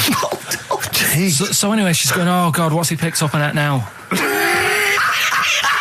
Drop it. So, hit his nose with a stick. So I was going, I'm choking. At this point, my dad had I think he'd put his share away, his food away, and he'd gone His share! I love it! Yeah. He'd gone to watch, winner takes all or whatever in a lounge, and I was in the kitchen, and I was starting to I didn't care anymore. Do you know what I mean? I just got to that point where I wasn't struggling anymore. You just thought, I'm done. I just was like falling to the ground. And my mum's going, get in here, I think it's serious. And my dad comes in and sort of starts shouting at me, saying that's what you get for being greedy. He didn't even know what I'd eaten. Well, it was the moment to teach you a lesson, certainly. So he's there like that, and my mum's going, oh, look at him, and my lips were going purple, and my eyes were rolling into the back of my head. You look like Marilyn Manson. And so anyway, she grabbed me from behind and did that fireman thing. The Heimlich manoeuvre. Yeah. And, winded me. And it came up, and I was all right. What, the whole popsicle came flying back out? You see, that's what I don't understand. Because there was nothing there. No, just a little bit. No, it swells up, doesn't it? Because it irritated it. So it went down your sort of like your epiglottis. It went down the wrong way, like it went into your air canal instead of your throat, and it sort of spasms, and that's the fear. You just got to calm it down and relax. So in time, I would have been all right. Yeah, anyway. you don't. You might have. So that's so that's hang on. one. But But the weird thing is, for 3 days after that, I felt like a sort of special person. I went to school. I'm saying nothing. I did full days. A special needs person. Yeah. I went to school the next 3 days after that. I didn't wag it or anything. I did full days. I love that. 3 days, turn over. Yeah, exactly. After 3 days, you thought, screw it. Yeah, did a quick history exam. Yeah. Right, next one. Weird. That's Popsicle. That's Popsicle Hell, we'll call that. That was the record before us, and here we are, pre-recorded, because we did this a few weeks ago, because we're not here at the moment, are we? We're away in that. I'm Ricky Gervais, with me Stephen Merchant. Hello there. And Karl Pilkington. He's not actually with us. He'll be in some of the best of clips that will be coming up shortly. Yeah, this is just us, isn't it? This is just us. We did this. When did we do this, Rick? A couple of weeks back. Hold on, what is it? It's the 27th today. Yeah. I enjoyed Christmas. I loved Christmas. I loved Christmas. I had a great time. What did you get? Loads of presents. And I'm glad they made it to number one. I'm really glad. Stroke, he, she. Yeah, I'm really glad that the pop idols, Cliff Richard, Westlife, made it to number one. Bo Selector. Yeah, just delete that. Okay, well, we're going to play some of the best of, some of the greatest moments of the last 3 weeks. Yeah. Ever heard on XFM 104.9. What about this? Do you remember this one? Oh, which one is it? All right, so here's the first bit. What sort? No. The Pope. Yeah. What semi-precious... Sorry, Mrs. Robinson, we're going to have to let you go. Yeah. Go on. You are the weakest link, Carl. Goodbye. Yeah, go on. The Pope. Yeah, the Pope. Yeah, we've got the Pope. Yeah, that's not strictly a question. He wears a... He wears a Desmond's hat. He wears Gore-Blimey trousers. Yeah. Does he live in a council flat? Yeah, he lives in a council flat. He wears a semi-precious stone. What's the stone? The Pope wears a semi-precious stone. What is the stone? You mean, what is it called? Yeah. What is it called? What, has it got like a kind of papal name? I think it's like, is it a 18-carat one? So we got to try and get the carrot yeah. of the Pope's big diamond. He calls it Dennis. He calls it Dennis the Stone. Do they want the type of gem it is? Like, or is there some kind of papal name for it? Or do they want it like the Rosetta Stone? Or I don't know. I can't see. Play a record. Play 2 record. Let's go. Where's your head at? Basement Jacks. Right, okay, let's get this right. Have we knocked this on the head then? Is this not happening? Oh, here he is. Look. Here he is. Come in. How have you... Oh, God. I don't believe that. Oh, that's pathetic. I do not believe that. That's absolutely pathetic. Now, they won't believe this, will they? No. Right, if I say that Jonathan Ross just got his massive member out, and he is a big lad... Come and sit down. I've got your tickets, Mr. Gervais. Thank you. What's going on here then? I mean, why are you dropping off tickets? Well, because, in the spirit of the Comedy Awards, we like to have the rising young stars of the British Comedy Awards. That's right, yeah. And that's me. Well, we couldn't find any this year, so we've asked Ricky whether he would sit in the rising young star seat, and I wanted to deliver the tickets personally, so there's no excuses if he doesn't turn up later. Yeah. I always suspected that you were sort of pretty well endowed. Yeah. And now we've seen, it's on webcam. That was just one of my cocks. That's the one you're wearing today. We don't say that. No, This is meant to be the happening young station. What's going on? No, you can't say stuff like that. You can't. Just careful what you say. Look after Julian Clary. Take his wilderness and he comes back in a person life. 10 years in the What wilderness. happened to you? That's Jesus you're thinking of, isn't it? Just because you're on everything at the moment. I walked in here and I came in there and I thought this is the young happening place, and what do I see in here? 3 old men sitting. What are you talking about? I'm only 28, 27. You're wrecked. You all look wrecked. Well, that's because we're always partying. I was looking for some youngsters. Where's the youngsters? I wanted to see some tight leather pants. I wanted to see some foxy chicks hanging on you every word. What is it? It's a bunch of old blokes and a bloke up there washing up in a sink. But look at him. He even dresses for radio. Look This at is him. ludicrous. It's amazing. Looks like you're I love the fact you were on the phone to Gervais last night, weren't you? Asking his advice. Yeah. On clothes. Look at him. He's going for the man down the DSS. I like that look. That's a nice look. Have you got a single pair of trousers that aren't elasticated at the waist? They're maternity jeans, aren't they? They've got a whole panel that pushes The forward. thing is, what I do at the end of the week, I can pop these in the pan and I can make a nice soup with all the food that's encrusted in As them. his years as a homeless come to the fore there. Look at you, But one step away from Lawrence Llewellyn Bowen. I'd like to be that bit closer. But why are you dropping off tickets? Are you a little bit... Because I thought you were married and stuff. Why do you suddenly got this obsession with Gervais? Because I'm a bit rough, ain't I? yeah, it's like when you see Dale Winton out with those rough boys. I'd like to get one of my own. When a top celebrity in a lovely looking suit walks down the corridor with his penis out, Yes. Yeah. I know that I'm still an attractive man. You've arrived. I was inaugurated in the same way. For me, it was Des O'Connor. It's like it's the passing on of the baton, if I may use that euphemism. and you've been battened. But it's fantastic. Well, it is a pleasure. I don't think I'm complacent just because I'm mixed with you. I still wake up and think, I don't believe it. I'm mates with Jono. Can I just point out one thing? Jono. I was listening to the show last week and I heard you, as always, revealing a little too much about yourself, if you don't mind me saying so. Yeah. Steve tried. Not as much as you. No, but that was just for the benefit of the room. Yeah. And talking about when you used to occasionally urinate in the sink. Yeah. When you were around my house last time and I came in and you looked a bit shifty. No, please reassure me. It was more ownership. Yeah. I was like, I went to my territory, and then other people that come in that go, has Gervais been round here? It's like just marking my territory. Because my coffee the next morning had a hazelnut tang to it that I don't remember putting in. Can I just say something? Because I mean, I used to, mention to you, Gervais, when we first started getting involved in the business. Yeah. I used to say, if there was one celebrity I'd like to be friends with, it's Jonathan Ross. Yeah. Lo and behold, Ricky's befriended Jonathan Ross. I'm nowhere to be seen. But Not Ricky invited round. Ricky told me that I could be his friend, providing I never extended the arm of friendship. Right. with you. Yeah, if you ever... I thought as much. He tries to keep everyone else down he works with, from the office, all the other shows. He tries to keep them down. He said, I didn't even want you to number come in. one. I wanted to meet you on the steps. Yeah. I didn't even want to tell you you were around. But you called. He went, who's that? And he saw your name come up and he went, well, can I meet him? Well, you're all coming tonight, aren't you? This isn't Radio 2, by the way. These links are way too long. This is snappy radio. We have to play out... Yeah. You might The be kids have lost lost, interest. But the kids want to hear Coldplay, Catatonia, You know what I like? Faithless. How about some more of that instantly forgettable hip-hop you play each week? One of those obscure Gary. hip-hop hooray. That's the worst feature on British radio. You should be ashamed of yourself. Wait a minute, I've heard your As I was quiz on saying to Radio Bruce 2. Forsyth Having the a other day, I laugh. said the hip-hop's had its day. You should be that one. Put it away. Put it away. I'm Carl. Carl, how you doing? I'm all right. Got a question for you. Quiet man. Got a question. Yeah. The Pope. Yeah. What semi-precious stone does the Pope wear? It's easy. Go on. Topaz. Is that the right answer? I don't know. I might have wrote it down. I'm really sorry, Jonathan. It's not what he publicly admits to, but I have to know because I was hanging out with him at the Groucho one night and he was saying, oh, look at this, look at that topaz, go and buy that, look at that. Vatican City. Look at that. We can make a nice ring out of that, he said. Didn't go anywhere, but thanks for asking.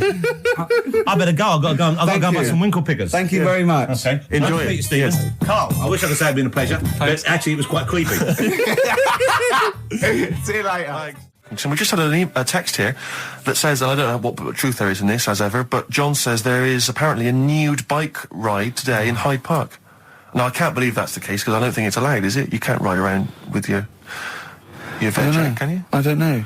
Why would you want to? Well, good point. On a bike. On a bike, I like the fact that that's what disgusts him. I want. Do you know what? If we did appeal for a nudist to call in, I'd want a very specific sort. I want a German nudist, a middle-aged man called Helmut. Okay. If there is any, or the closest one to it. So I want a middle-aged man from Germany. If your name is Helmut, you're in. But I'll accept Hans. Carl would be good, wouldn't it? All right. Yeah. I think I'm wondering if the age might. Maybe we could broaden that Okay, a just little bit? a German nudist bloke. Right. Can he at least be fat? Can I find a fat German fella? If your name's Helmut, we're going to give you a big prize. Yeah. But, any fat German fella who likes to get his sausage out. Sure. Okay? It's sauerkraut. Yeah. What's the phone number?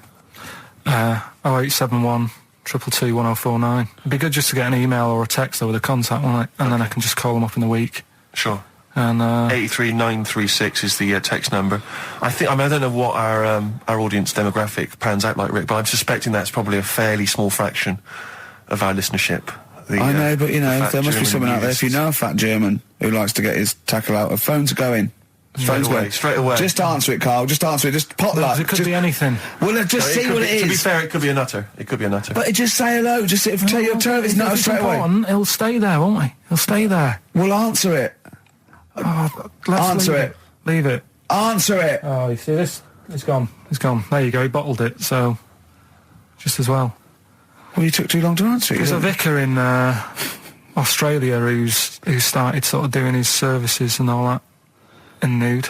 Hot, isn't it, out there? Yeah, where'd you get the churches aren't? Churches are pretty cold. It was on some website. Of course it was. Yep. Just saying about a vicar and that who's there's a lot of nudists and that who want to get married. Do it, don't mess about with the wedding dress and that. Just snip up. Cheaper, isn't it? Well, I suppose it's so. I suppose if you believe in God, you believe that that's the way to be, innit? Because Adam and Eve and that. Yeah, but then in Adam and Eve, the shame made us dress up, didn't it? Yeah. Eating the apple and things. Yeah, but God didn't want that, did he? No, he wanted to see it all. He was loving it. He was having a whale of time getting a life full of all of that, and then the snake said, cover yourself up. Stitched him right up. The brilliant Blur, Out of Time on XFM 104.9. One of my favourite singles of the year, and that's another thing. We'll be playing our favourite singles of the year, as well as our favourite clips of our own show. Rick, I imagine if people have got a bit of Christmas money, they're wondering what they can spend it on. Office DVD? Well, other than that, these guys have got some ideas. What, adverts? Brilliant. Ooh, those boys can rock there. That's the Guns with All Their Roses and Sweet Child of Mine. On XFM 104.9. I enjoyed that. Yeah. That was good. It rocks. I hope the audience was playing it loud like us. Yeah. Ricky Gervais, Steve Merchant, Karl Pilkington. Well, look at him yawning. How rude is that? Carl, what's wrong with you, man? Have you been up late? A little bit. Girlfriend was away, wasn't she, yesterday? Yeah, I always have a problem with that. I always have, because you don't go to bed, do you, early? Do you know what I mean? You sort of think, I just always find that thing that if, you're used to living with someone, one of you will go, let's go to bed, then you'll go, all right. But when you're on your own, you go, you just forget to go to bed. I just stay up. Okay, stop eating now, Carl. You've ate all the food. That's just a plate. All right. Okay. Yeah. No, I stayed up and watched, there was a thing on about Dracula. Right. What, Dracula? And I found a flaw in it. Go on. Not the fact that he's the living dead and drinks blood to stay alive and he doesn't reflect. And he can turn into a mirrors. bat. Well, and you can go on. The mirror thing, you can't look in mirrors, can he? Well, he can look in mirrors, but he can't see himself in a mirror. Yeah. That still doesn't work. Go on. It doesn't work at all, Carl. It doesn't work at all. Go on. No. Well, centre parting's always really neat. His centre parting's always really how does he do it if he can't look in the mirror? Blood on the floor or something it was called. Rubbish. I love the flaw in the Dracula film is that his centre parting's too neat. How did he do it without a mirror? Oh. Was it a documentary about Dracula? No, there was the real Dracula. Yeah, the real Dracula. It's just a film. It had blood on the floor or something. It's called. Yeah. It's rubbish. We had a little lunch yesterday, didn't we? We did indeed. That was a nightmare. Yeah. I hate going out with you two. I was explaining to Carl, right? I like to excite Carl's imagination, right? And if it involves chimps or monkeys, all the better. Brains he likes, parts of the body, deformity. I know where to, what buttons to push. And I told him about this thing. I don't know if any of you out there know about this, but there's an experiment they did in the 50s, a clinical psychology experiment where there's your two hemispheres of the brain, okay? They're joined by a thing called the corpus callosum, right? Which is just a little flap of skin, like a little scarlet lead that joins your two hemispheres. And what they did, they cut that in half, and they thought it was a cure for schizophrenia, but what it turned out to be, or epilepsy, I think, I can't remember, was that your two sides of your brains didn't function together. You couldn't get information. I was telling Karl all this thing, and one of the things I told him was that they did it on a monkey, and it fought itself over a nut. like its right arm was connected, by its left lobe of the brain, and it was fighting over itself. And Karl went, instead of like thinking this is amazing experiment, he went, would it have been happy if you'd given it 2 nuts? Yeah, I know. Well, you started off by explaining it. I remember you mentioned, because I was watching the two of you as you were describing it to me. You said, of course, one side of the brain deals with symbolism. And as you said the word symbolism, I noticed Karl drift away from looking at you, pick up his mobile phone and start pressing buttons randomly. And I thought it was the word symbolism that got him. And I noticed it took you just a moment longer. And I think the first thing you said was, when did I lose you? Yeah, I knew I'd lost him. It's extraordinary. And he doesn't even try to disguise it. I said Nomenclature at one point as well. Right, yeah. And I knew I was dicey with death there. Yeah. But I told you tried to look it up, didn't you, on the web? You didn't find anything about it, did you? The spelling of it's, what is it again? What's the word? Corpus callosum. Yeah, so I couldn't do it. No, there's no point. Yeah. Don't bother. Give up. Don't bother. So if anyone knows any interesting facts about that, yours hasn't been cut in half, has it, Karl? That would, again, might explain something. I'll tell you what we will be talking about later. I don't know if you're sort of aware of them, Steve. Go on. Bonobos. Oh, I don't know much about bonobos. I told him about he was looking for stuff. I said, put in bonobo. He was having no luck with chimp. And they're a form of chimpanzee, but they're even closer to us, evolutionarily speaking. They've got their social groups are more like ours. They're more intelligent. And he was loving it, weren't you? So is it human bonobo Karl? Is that how it works on the evolutionary ladder? Chimp Karl. Yeah. Talking about him. So we're talking about bonobos. You're excited about that? Yeah, That's coming up in Monkey News? No, I think it's a bit of a monkey bonus. Because my auntie Nora, she same thing, pumped her with loads of drugs. She used to have a cabinet next to the bed is like boots. She's got loads of stuff, right, for all sorts of stuff. And I mean, she's not that old, but she's on loads of stuff, right? She's a bit coked up, is she? She called up my mum once. And, yeah, you told us this. Go on, tell it again. And she said, "Oh, how are you doing?" And that. She's all right. Bit worried though. My mum said, "Wow, what's up?" She said, "I've been breaking wind." So she goes, "Well, you know." She says, "No, but this one is going on and on and on." And she was like, she was like, what do you say? What's like passing wind, farting for 5 minutes. one thing, not like, trumping and then nothing. Yeah. Continuous drone of a fart. Yeah. I don't think she had. How big was she? She must be the size of a barn. No, she's not that big. She's she's good for her age. No, but I mean, quite slim. No, but fighting for 5 minutes. Where's all the gas? Was she circular breathing? Was she sucking it in with her mouth? It was just, I don't know that much about it. But she called up my mum. About 2.5 minutes in. Could you hear it in the background? 2.5 minutes in! 2.5 minutes in, she called my mum up, and it went on for a further 2.5 minutes. Oh. And she just stayed on the phone, did she? Where was phone going? Can you hear that? Well, did she hold the phone next to her arse? Listen to that. She was off the ground. Trying to work a tune down.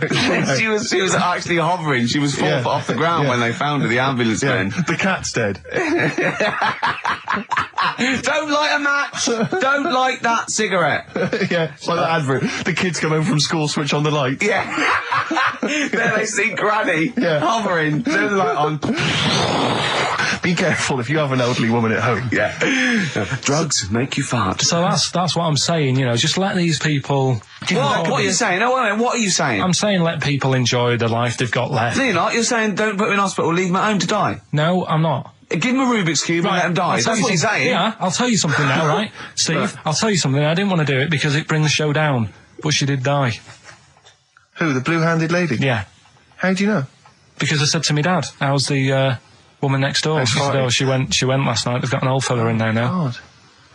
So, there you go. So, wouldn't it have been better to leave her at home where her friends and family can call and speak to her, even nip-dap round if they want, with a cat, I imagine. No, it's definitely a cat now. What was that cat's called, that you imagine?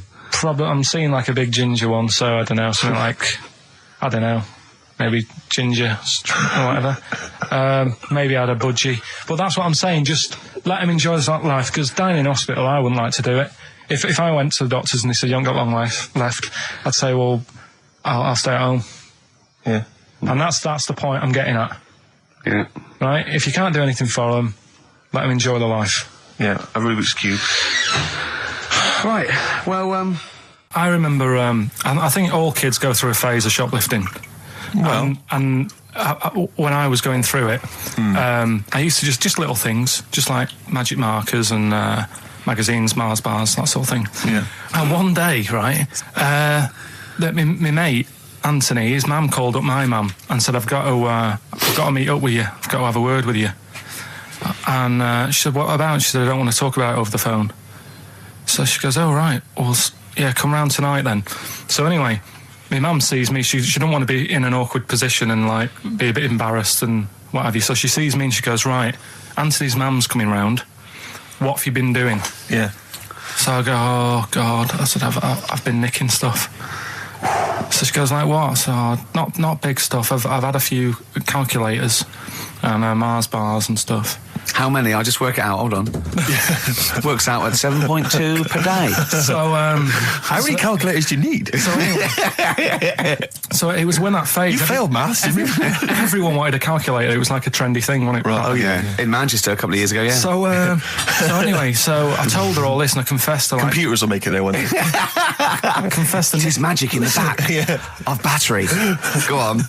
Confessed to nicking all this stuff. She comes round. She only wanted to borrow some money. Brilliant. She said, oh, I don't like asking. I was a bit embarrassed to ask you over the phone, but can I borrow 20 quid? Oh, that's fantastic. And there's me. That's great. And it's similar sort of thing to yours. And did you... And he went, hold on, I'm going to work out the interest on that. I bank 10%. She'll owe you £4.40. Yeah. Oh, dear. So your mum was a loan shark.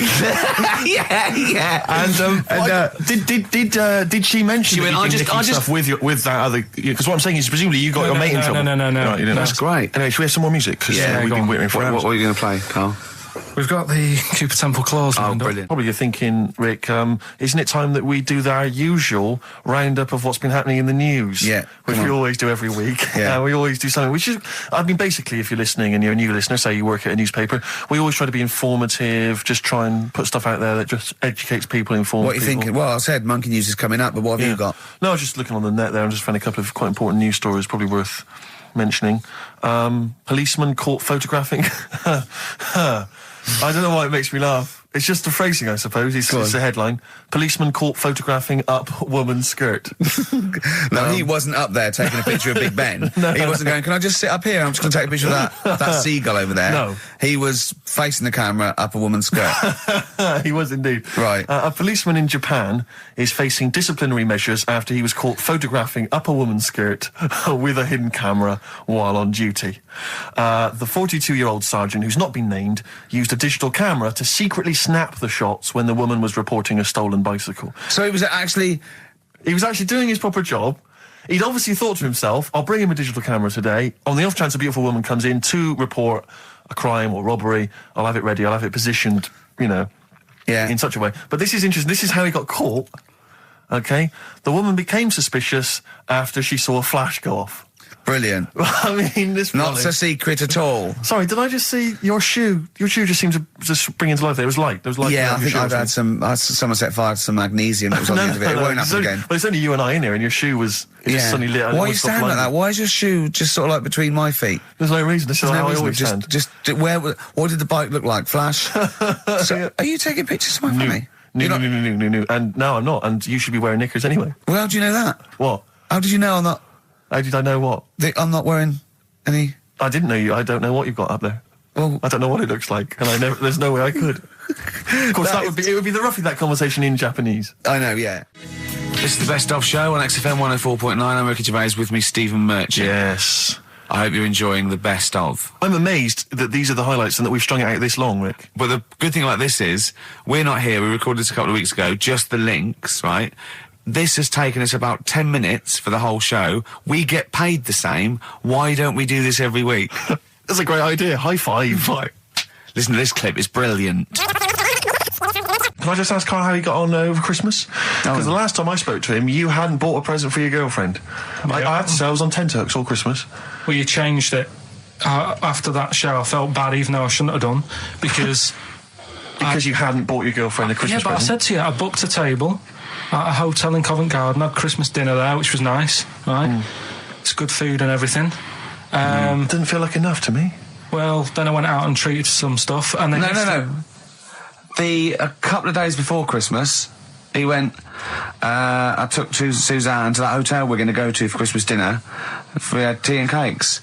And I went, oh, you treated her? He went, no, she paid for it, but I was just showing her what it was going to be like. That was her extra treat. She paid for it. I love that. Brilliant. Yeah. Well, it was a dear. It was like 150 quid for a meal for two, which is pretty dear. So I'm not going to buy her cakes as well. I love that. All right, love, have anything you want. You pay for your own pudding. I'm not mental. Yeah. So you treated her to some other stuff. Yeah, some bits and bobs. What, and then she chose them and you paid for them. What, the presents? Yeah. No, you chose them and she paid for them, but, you know, it's the thought that counts. I got them on the way home that Saturday. Well done. And what did you buy? Shops. Well, just some bits. It might be personal, Steve. Well, I don't care. Just some bits. Yeah, but bits and pieces. leave out the personal bits. What bits? Just little things. And then yesterday, right? A monkey wrench and a new washer for the shower. Yeah. Some recordable CDs that you need for your job. Oh, dear. Now, when you gave those presents to her, did her face light up? Right. I don't want to tell you what they were, right? But she wasn't that impressed. You're going to tell us what they were now, tell us what they are. You even know what they are. She told you on Christmas Day. Hold on, wait a minute. But it doesn't matter what they are. It does matter what they are. It doesn't. It does, Carl. It's you, mate. Of course it doesn't matters. matter. Oh, God! Have you just remembered? Yeah! Right, but there's no need. I've got to tell him, Carl. I really want your permission because I don't want to be I know it's not, but we know it's not that embarrassing. It's really quite sweet. Yeah, but in a way, right, the way I look at it is, right, Christmas, even when I was a little kid, right, is not... Please let me tell him, Carl. Well, let me just tell you first, though. Oh. Let me tell you why I didn't go all out on the old present front. All right. Justify yourself. Right? First of all, I've covered it up since then anyway, right, with that present, because I bought her some shoes yesterday, and she did say, I'll give you the money for them, but when I get home, I said, it's all right. I said, you can have them, right? So not only did I buy her some food on Christmas Day, I got her shoes. She's probably had a total... And they feel like a horse. Yeah. It's sort of like, yeah, there you go, there's your shoes, there's your food, right, bed down, see you later. Yeah, but what I'm saying is she's done... fed and clothed. Yeah, did you comb her hair? She's done well this year, right? So... The thing She's done well this year. It's like you're a single parent living on a council estate with a smack problem, and you still managed to buy them some Lego. When I was a kid, right, it wasn't about what you got. I remember one year when I was about 8. Right, this is going to make me cry, isn't it? This? No, it's not. I'm just saying the way it is. Right, I woke up at about 4 in the morning. And I was like, oh, what I forgot? And I couldn't sleep. I was that on edge. It's the excitement of Christmas, isn't it? It's like, oh, what's wrapped up? I need to know. Yeah. And it's the fact that people are saying, no, you won't know until tomorrow. Yes. That annoys you and winds you up. Okay. So I got up at 4 in the morning, opened my presents, and then went, right, I know now, went back to bed, had a great sleep. Yes.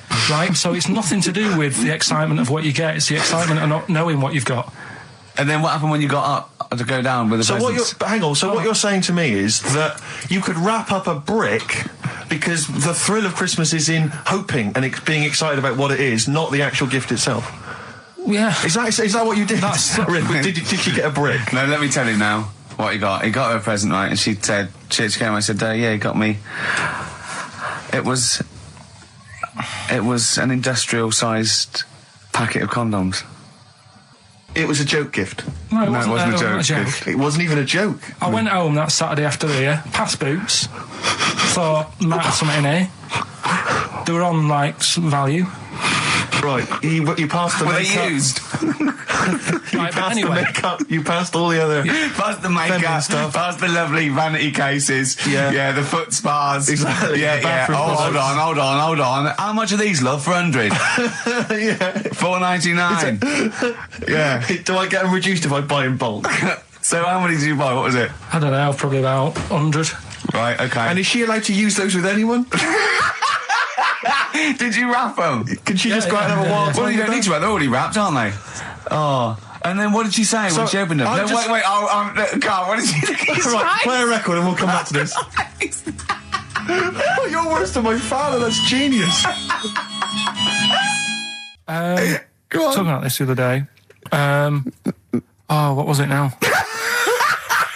Listen, a fella. No, listen. Do you want, all right, he's got it now. Go on. This fella goes to the doctors, right? Oh, right, okay. Right, if this isn't any way apocryphal, stupid, illogical, impossible, right, you are never, ever speaking again on radio. So make sure this is at least possible. I'll tell you what, I'll even give you improbable but possible. So if anything that breaks the laws of the universe or logic, okay, that's all you have to avoid. On you go. Right, so this fella, right, he goes to the doctor's because he's got earache. Right. Okay, if a chimp's living in his brain... Go on. So he's got earache, he's sat in the waiting room and his ear's all bunged up and it's hurting a lot and what have you. So the doctor comes out and he goes, right? And because his ear's all bunged up, he doesn't hear it that well, right? So he thinks it must have been me, right? So he wanders in. Keep going. Anyway, I'm going to hate this. I can just feel it in my bones. Steve, I'm going to let you take over. Okay, let's hear it. So the doctor says, sit yourself down there, right? So he sits himself down. He goes, right, take your pants off, right? So he's thinking that's a bit odd. Anyway, he heard that though. He apparently he took his tackle off. The doctor did some operation. What, there in the waiting room? No, in his office. In his office, yeah. What? Wait. So he removed what? His genitals? Yeah. In his office. Why, Carl? Because he hadn't called him in. Oh, he'd called in the bloke who wanted his testicles taken off, and he didn't do it. What? So the doctor went out and said, Mr. Jones, who's here to whip off your cock and balls just here and now, right? Bloke comes in, didn't it? It must have been me. So the bloke who wanted his balls taken off didn't say, oh, I think he said me. So he didn't interrupt then. So the bloke goes in, he starts taking his testicles off, and he doesn't say, I'm here for me ears. What are you doing with that? Right, there was this. This is what it's like about getting presents and stuff, right? With my mum and dad. Go on. My mate Colin, right? Colin Bailey. Oh, right? yeah. He had a little Sinclair Spectrum, right? Computer. Yeah. Which was like the thing to have at that time, right? Yeah. You used to always go round to his house. The deal was... Not the one you had to play through the window because you weren't allowed to. No, that's another lad. Oh, right? yeah. This is a different lad. And the deal was, he came to our house and my mum gave him a pie. And then I'd go round to his and I'd stay there for a few hours playing, Hungry Horace and stuff like that on it. Sure. Right? Now, my mum and dad knew that I really wanted one of these computers, right? So I waited about a year... Came round to Christmas Day, I thought, I reckon might have one. Turned out, they bought me the wrong one. They bought me a ZX81 instead of a Spectrum, right? And, Christmas Day, I'm there trying to load the games up, it's not working, I'm thinking, what's wrong, right? And the thing with me, when I was a kid, I used to get quite sort of agitated. This is the moment. Right? I found out that it needed a RAM pack to make it work, right? Looking in the thing and it's saying, and make sure you put your RAM pack in the back. And I was like, oh, where's the RAM pack? And my dad's going, I don't know, I've got you the main bit. That's it. So, I was that wound up, I just was sick, right? Just sick. I didn't feel sick or anything, I just was like, oh God. Went to the sink, just sick. Because I was that on edge about it. I said, come on, we've got to get one. And my dad's like, Tandy's shut, we're not gonna get anything today. Ruined again, Christmas Day. That was after the year when my train set got blown up by our kid. The following year, no RAM pack. And now you ask me, why don't I get good presents? He's scarred. He just I'm gonna die. Honestly, I'm gonna die. He's just being sick. Yeah. There's no RAM pack. What? Did you get to the bottom of it? Why wasn't there a RAM pack? You have to buy them separate. Oh, okay. What do you mean I can't play Frogger? Oh no. So, wasn't there another incident when you threw up? Spontaneously threw up? Through sheer anxiety? I do get it. It's not so much now because I've relaxed a bit, but as a kid I used to be quite on edge all the time with certain things. Do you think that's what happened to your cat that kept being sick? That it didn't get the food it wanted and it just threw up? Do you remember that? Yeah. God, so they shaved it. Ricky Gervais with me, Steve and Karl. Karl, why have you got a headache? You got a headache? Just a bit stressful because the moves on this week. Are you moving house? Oh, by the way, the XFM listeners came round to my house and bought the futon and table. Did they? Were they happy with it? Quite normal. They were well happy. Yeah. Couldn't believe the luck with it. What do you mean quite normal? What do you mean quite normal? Well, it's always a bit scared, isn't it, getting people round. I imagine they were scared. No. And were they excited to see you? Could they? I mean, they were, could you tell that they were pretty pleased to see you? No, I don't think so. I mean, you're Karl Pilkington. Yeah, but the fellas sort of. I mean, they brought the whole family round, which was a bit odd. Well, it's not often they get the chance to visit a living creek. Anyway, no, they were nice. And you're moving now, yeah? He said he phoned me up today. It was absolutely tipping it down. Right? He had to cycle in, right? Because he said, because of the move, he doesn't want to leave his bike round there. Right? And he said, and Suzanne, I can't say this in case he's listening, can I? He won't know. He said Suzanne's hired the oldest removal man in London. You should hear him. And the thing is, right, we booked him because everyone else happened to be booked out, but this fella's free, right? So he called up this morning, I've never spoke to him, but he was on the phone. He sounded about 90. Yeah. Carl thinks that he's going to have to do all the work. And the thing is, right, it seems to be cheap. He wanted some Werther originals. Right, listen, it seemed to be cheap because it's £50 an hour. But how long is it going to take him? Yeah. Oh, that's genius. When's the move on then? When's the? He's coming round. He came round today to bring some empty boxes, and he was struggling with them.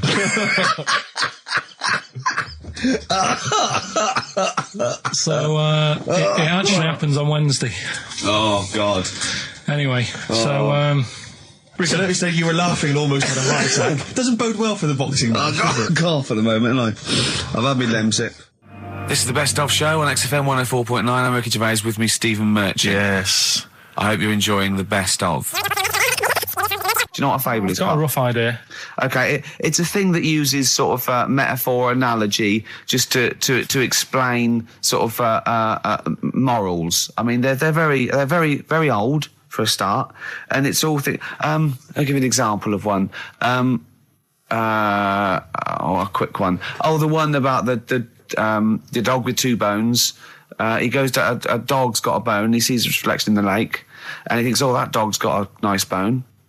I'll have that." And as he goes to get that one in the reflection, he drops the one he's got, and that's one about I think I was told one when I was younger. Go on. I think it was one. This young lad, he's got a dog, right, and he is about 8 years old, and this dog, he's had it since he was about 4. And it's a bit tired now, and he chucks sticks for it, and it doesn't go for it. And he's saying to his mum, "Oh, I want a new dog because this one's useless. It doesn't do it doesn't have any fun with me." So they say, "Oh no, but Rover's a good little dog. You should look after it." And he's like, "Oh, I don't like it. I want a new one." So they buy him a new puppy, and it's running around, yapping about, and he's loving it, and he's playing around with it in the grass. And then one day he goes to the park and he's messing about and rolling about with it, and he falls into the lake. Right, and the little puppy's like yapping at him, and he's going, help me, the little dog's yapping. And then the old dog comes and gets his collar, and it pulls him out of the lake, and he goes, "Oh God, why did I forget about you? You're the better dog." And he loved that one again rather than the puppy. I got a feeling that was Lassie. Well, yeah, that was an episode of Lassie. What's the moral? What's the moral there, Carl? What's that telling? What's that explaining through analogy? Sort of, don't forget the old. Look after old people. I remember there was one I heard once about a young boy who got trapped in a lake inside a cage. But he loved his trainers so much he wasn't going to get them wet. But even though he had to get out there, and even though he thought that was the important thing because it's material value, he actually drowned, and the trainers were no good to him then. Got some new ideas for you. Go on. Well, they've all been blinders in the past. Go on. Did you do any competitions when I was away? Did we? I think we did, didn't we? Did we give away a DVD? Did we? Yeah, we did. Yeah, go on. Yeah, right. Go on. Anyway. Well, I thought some... This isn't like radio, is it, as we know it? This is just people talking. If the mic's on, it's luck. Yeah. If anyone's listening, I've no idea what they think of this show. It's not a show. Not in the traditional sense. No. Okay, then you're going to change with that, Carl. Because a show suggests a certain form of presentation. Yeah. A certain pride. And when we do present dare I say it, some planning. Yeah, and when we do, it's ruined by him pressing the wrong button. Yeah, but I've got some planning here. Go on then. Quizzes. What I did was, when I was on holiday, right, you said, come up with a new idea, right? So the best way of coming up with ideas is sort of... thinking. Sort of nicking a TV show name and then twisting it a bit. Yeah. So, or just rip off Simon Mayo's idea completely. That's good advice for anyone out there. I didn't. Yeah. If you're interested in ideas. Carl is presently running a course writing for TV, and that's the lesson 1, isn't it? Just rip something else off. Just do it and change the title slightly. Yeah. Well, go on. This one I haven't really got. I don't know what to do on the game, but I'm thinking strike it, Ricky.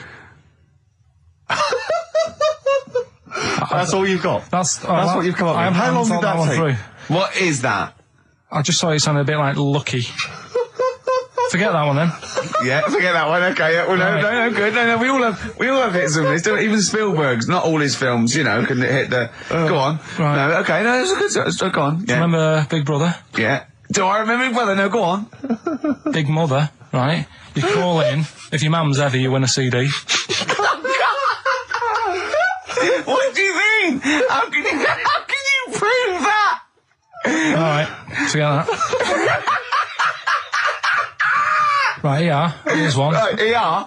Good one. No. Yeah. No. The Price is Right. Remember that? Yeah. Right. The Price is Ricky? No. The Rice is Right. And what I do, I read from an Indian menu and a Chinese menu. You tell me whether you have pilau or egg fried. He's a genius, isn't he? He really is a modern. That one. Let's go on then. Let's go into this one. Let's not cross this off right away. Go on then. What you read from what? Well, I get a couple of menus from like an Indian and a Chinese takeaway. Yeah. And I'll go like, chicken korma.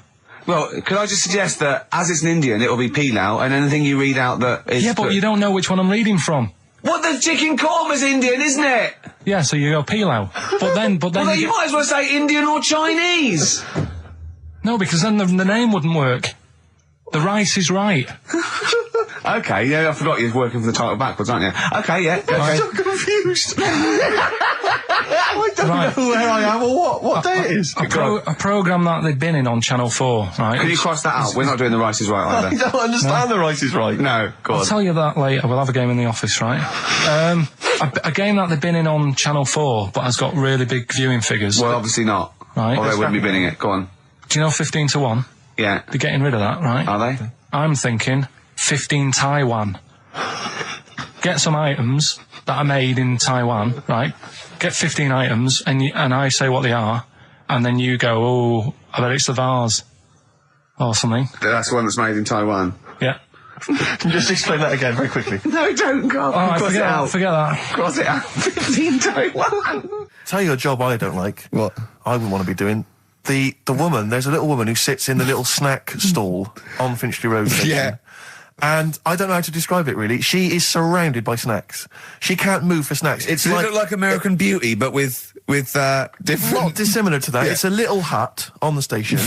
And it's like, if you go to the seaside, you can put your head through one of those cardboard cutouts and it looks like you're a big fat person or whatever, and you can have your photo taken. It's like an equivalent of that, but it's just snacks everywhere. She's got bananas up to her chin. She's got chocolate coming down to her eyes, crisps either side of her. She can't move. She can't do 360 degrees. She's like packed in there. I don't know how she gets in there. I think they put her in there first, and pour in the bananas. Yeah. And then they go pour in the nuts. She has 2 hours of makeup before they open. Exactly, yeah. Dressing her in there. Because I'll ask for something from the fridge, and she cannot turn her head to see. She has to go by feel alone, just to feel the fridge and get stuff out and pass it. And often I'll say, that's not what I wanted, but she can't. You've got to let her off. It's extraordinary. Dear. But there's no music playing. Does she have to sell her way out of it? Exactly. If it's a slow day, she's stuck there till the next day. Yeah, it's like a world-breaking attempt. Yeah. Carl, what job wouldn't you want to do? Well, any job. You're a lazy...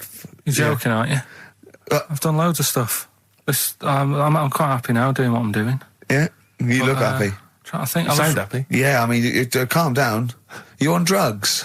I'm all right. Are you on happy E? before England have won and that. I'm happy for them. Yeah, go on, happy for them. I'm happy in that. Yeah, what do you mean happy for them? We are England. Happy for us. Yeah. I mean, we didn't play. I did very little towards it. No. It was mainly Johnny Wilkinson. Yeah, I barely contributed. Switching on the TV was about as much as I did. Exactly. And shouting, come on! Yeah. Talking about jobs and that, though, I was reading the other day about, rubbish jobs that people have had and stuff. I haven't got time when I'm at work, man. I just get on with it. I'm not squiddly diddly. Fingers in pies, different jobs. Go on. Do you know Ivor the Terrible? Ivan. His Russian. Yeah, that was the Welsh fella. Who was bloody awful, but not as bad as his Russian cousin, Ivan. Go on. He had a fella doing some work for him, right? This fella built his house. After it was done, right, the terrible fella was like... fella Ivan. He was going, oh, it's brilliant, you've done a good job there. Yeah. I don't want you to build another one like that. Took his eyes out. Just stopped him making an house like that. Yeah. Blimey. That's bad, isn't it? Why didn't he take away his trowel? Then he could have seen, but he couldn't have built a house without a trowel. You can't build a house without a trowel. Yeah. I suppose he probably later thought that once he'd been nicknamed Ivan the Terrible. Yeah. He thought, why? Because you gouge people's eyes out. Yeah, but I didn't want to build another house. I know, but take his trowel away. What would I have been then? Ivan the Crafty at most. Exactly. Yeah. Ivan the Jealous. Ivan the spoilt brat. But gouge someone's eyes. That is bloody terrible. I'm surprised you're not called Ivan the... Do you know what I mean? You're going to go down in history like with Vlad the Impaler. Yeah. He's mainly remembered for impaling people. Yeah. He did a lot of other stuff. Did a load of great charity work he did. The impaling is the thing that's really gone down in history. When were you reading about Ivan the Terrible? No, it's just or Ivan the Terrible is the thing you remembered from this informative article? No, it was just little bits like that. Talking about him, there was a thing about someone who worked for that fella who painted the ceiling. Sistine Chapel? Yeah. There was a thing, a woman who worked for him in his house. And I love how you assimilate information when it's just bordering on the academic or just the interesting and true. It's wonderful. Ivan the Terrible gouged someone's eyes out because built him an house. That fella who painted that ceiling had a woman work for him. Imagine if you wrote that down in an essay. Imagine if you wrote that in a school essay. Well, you'd probably end up with not getting a grade or thinking you turned up to more than you had. Exactly. Anyway, the woman who lived with... Yeah, the woman who lived in a shoe. Go on. Yeah, there was this woman who lived with him and she used to go out and do all this shopping and that. Yeah. But because she couldn't read or write, he used to have to draw everything that he wanted. Why couldn't he just tell her? I don't know. No, wait. That's an excellent point. Could she talk? Yeah, but if it's a big list and that, loads of different coloured paints. But why couldn't she draw on a piece of paper? Why did he have to do it? Because he's a better drawer, isn't he? That's the point. That's it. We were just looking for the logic of the story. You found it. You've done it. Play a record. He's a better drawer.